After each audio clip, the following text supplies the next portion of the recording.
Allez, bonjour à tous, j'espère que vous allez bien. Aujourd'hui, on va faire une analyse de Polkadot, une update, ça fait longtemps que j'en ai pas parlé. Donc on verra sur du court, moyen, long terme les opportunités qu'on peut avoir sur cette crypto. Et on rappellera également au passage les grandes lignes de ce que permet ce projet qui est assez intéressant quand même.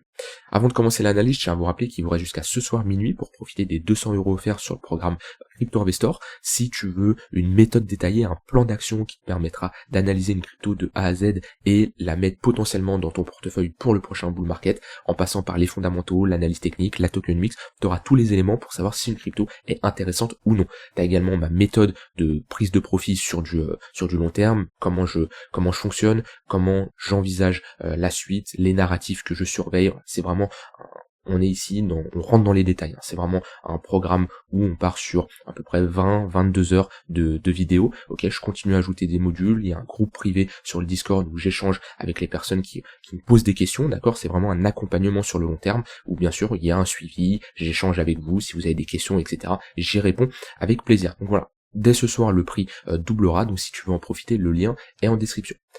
Alors, Polkadot qui faible volatilité les dernières semaines, là, le dernier mois, il y a pas grand chose.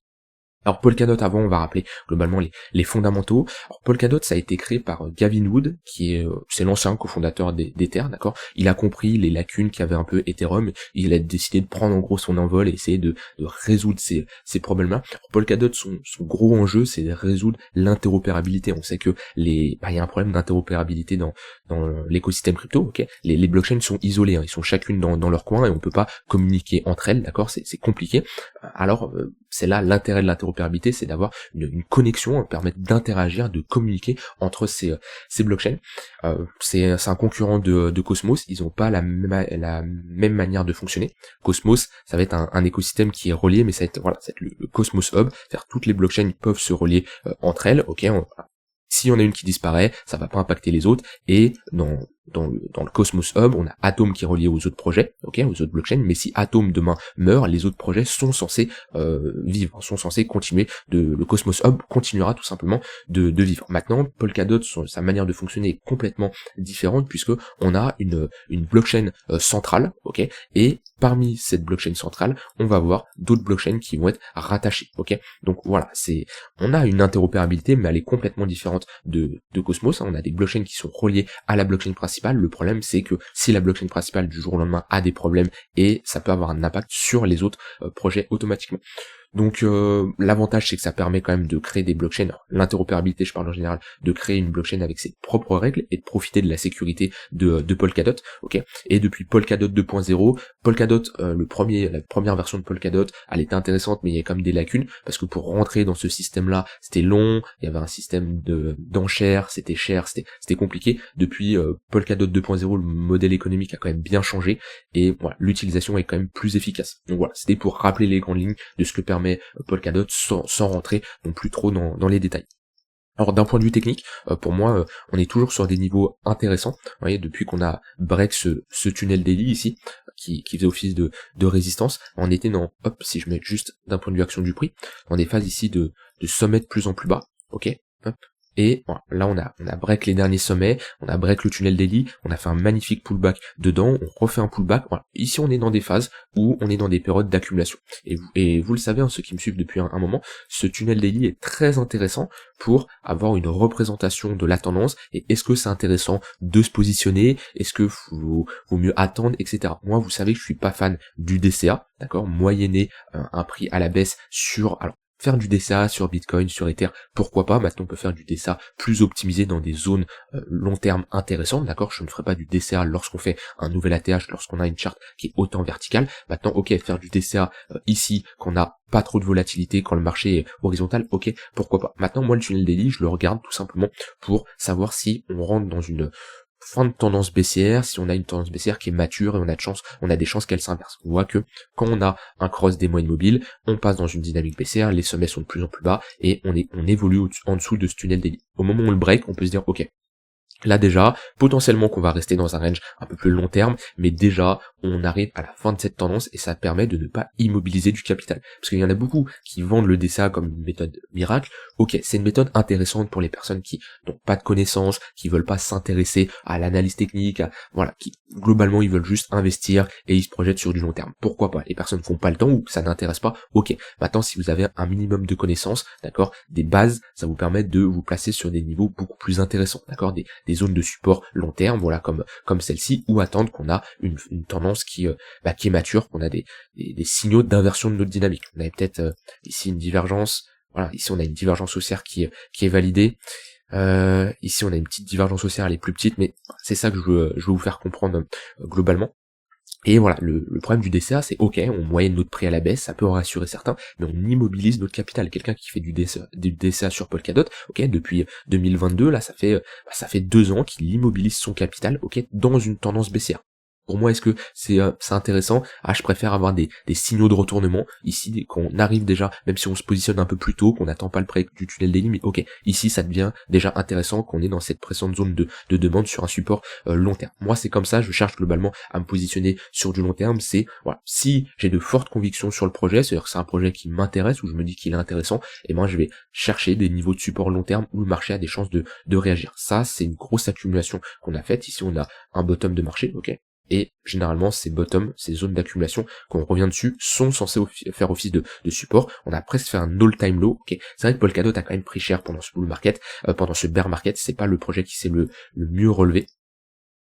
On est quand même sur un moins 93%, mais surtout il a pas très performé, alors que le BTC ou d'autres altcoins en ont profité. Maintenant, voilà, selon moi, ici, on a des chances d'être sur un bottom. Maintenant, on est quand même sur un rebond en V-bottom. Ok, souvent ces V-bottom sont amenés à être testés, au moins revenir chercher la zone de rechargement vers les 0,118 pour transformer ça en une structure en W. D'accord, c'est rare que le marché, il a une tendance baissière, boom V-bottom to the moon. Non, en général, on va avoir notre tendance baissière, ok, et on va structurer une pattern de retournement. Donc on pourrait faire quelque chose comme ça. Actuellement, on est sur un niveau assez important. En fait, Polkadot, on peut le voir de cette manière, ok, avec des niveaux clés ici et ici. Globalement, on était bloqué dans un range, ok. Hop. On était bloqué dans un range, on a fait une déviation à la hausse, on a réintégré. En général, quand on a un range et qu'on fait une déviation et qu'on réintègre, donc quand on fait une déviation, on réintègre, il y a de grandes chances d'aller chercher la borne opposée, d'accord? Donc voilà, on a eu une déviation ici, on a réintégré, on le voit bien, structure de top, ici, on va chercher la borne opposée, ok? On break, on réintègre, grande chance de venir chercher la borne opposée. Ici, la borne, on l'a cassée, on a fait un bon pullback sur cette zone de résistance qui fait maintenant office de support. Pour moi, tant qu'on ne réintègre pas ce niveau-là, tant qu'on n'a pas une clôture nette sous les 6,3 $, hein, si on commence à clôturer ici, là on l'aura réintégré, tant qu'on ne clôture pas, pour moi on peut viser un nouveau sommet. Okay, pour le moment, la dynamique ici reste globalement haussière, même si c'est pas la meilleure dynamique, j'aurais préféré une meilleure accumulation. Mais ici, ce qu'on constate, c'est voilà, la dynamique est haussière, et pour le moment, tant qu'on ne réintègre pas ce niveau-là, on peut envisager de faire un nouveau sommet. En tout cas, ici, on est sur une zone de support, on est sur une zone qui est intéressante pour chercher des achats. Dans tous les cas, on ne short pas une zone de support comme ça, c'est la pire chose à faire. Par contre, oui, si on casse, si on break, là, si on flippe cette zone de support à nouveau en résistance, de la même manière qu'on a fait ici, et ben là, on pourra tout simplement chercher des shorts et viser la borne basse. Maintenant, les personnes qui se disent, ok, Polkadot, c'est un bon projet, on est toujours dans de très bonnes zones de localisation. Si je mets ici un Fibo, je préfère prendre ce niveau-là. Voilà, on est sous les 0,886. Voilà, on est sur des bonnes zones de localisation. Si vous avez de fortes convictions sur Polkadot, sur du long terme, on est sur des bonnes zones de localisation, et techniquement dans un bull market, même si le projet ne fait pas un nouvel ATH, ok, pour X raisons, on retrace à minimum les 0,382, voire la zone de rechargement de short. 0,382 qui sont quand même sur un niveau clé. Niveau clé, on a celui-là. Ici, on a une bonne zone également. Qu'il faudra surveiller.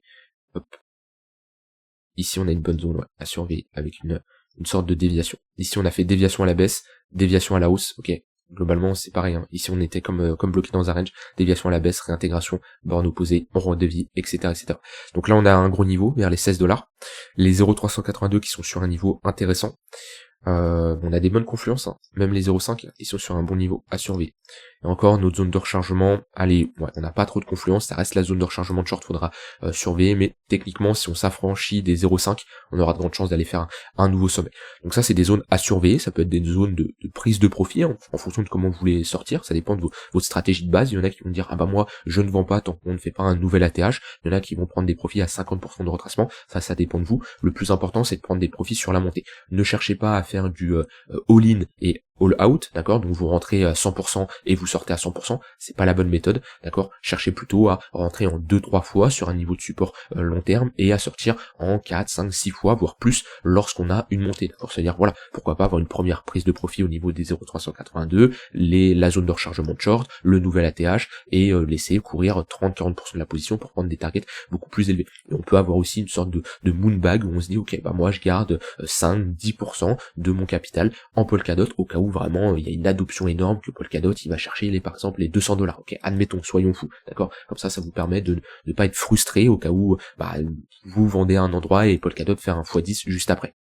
Donc ça c'est les niveaux de résistance sur du long terme. On va aller sur du plus court terme, voir ce qu'on a. Alors on a retracé ici à peu près 0,5 de retracement. Si on a peut-être une divergence haussière, ouais, hop, à se voyer sur le prix, elle est là. On a une divergence haussière qui est validée. Donc là, on a tout simplement un affaiblissement de des vendeurs, affaiblissement des vendeurs. Ici, on voit bien qu'on avait une divergence baissière. Pareil, divergence baissière, ça veut dire affaiblissement des acheteurs. Ok, elle a été validée ici. Lorsqu'on a break, on a eu une autre structure de top de marché ici. On a un M-top, pullback sur la ligne de coup. On se fait rejeter. Il pouvait y avoir un setup de short qui se prenait ici. Maintenant, on était quand même, on était sur une zone de résistance. On avait pris la liquidité, on n'a même pas pris la liquidité de ce niveau-là. Bon, on n'était pas dans la meilleure zone de localisation, mais voilà, on avait quand même des signaux qui nous montraient comme quoi on essaie de se retourner.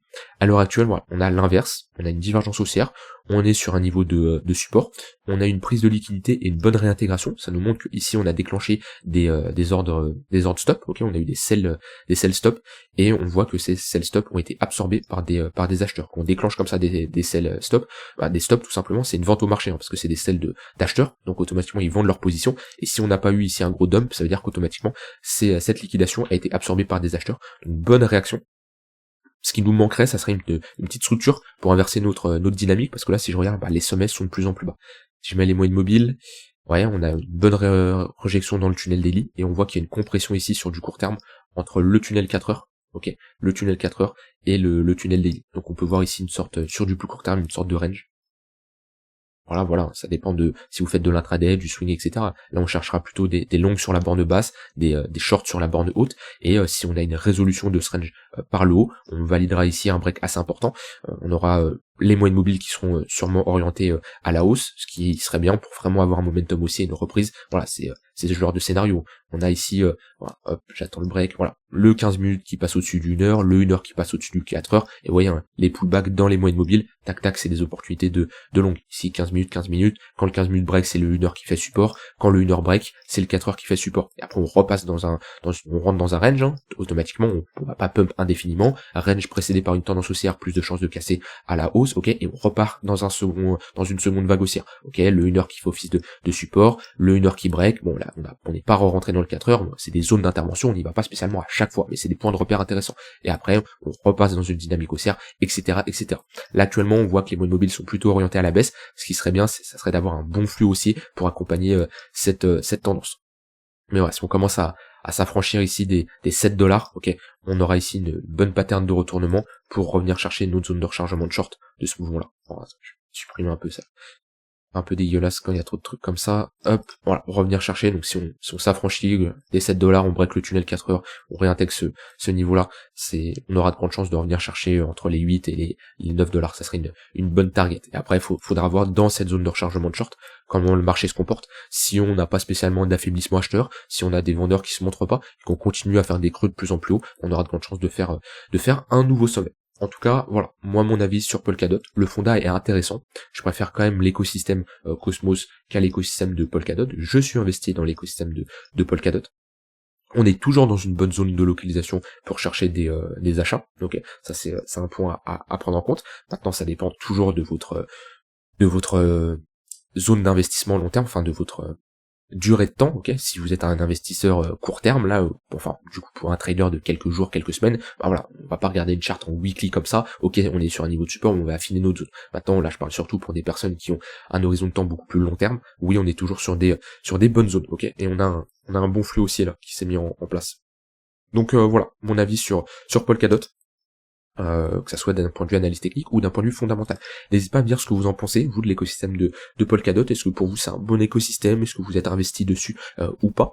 Du moment où c'est argumenté, c'est le plus important. Vous pouvez ne pas aimer, hein, chacun a sa vision qui peut être différente, il n'y a pas de souci. Du moment où vous apportez une argumentation qui est claire, ça permet de réfléchir et de voir votre avis tout simplement. Voilà, je vous souhaite une très bonne fin de journée. Je vous rappelle, vous avez jusqu'à ce soir minuit pour profiter des 200 € offerts. Le lien est en description. Bonne fin de journée, on se retrouve demain.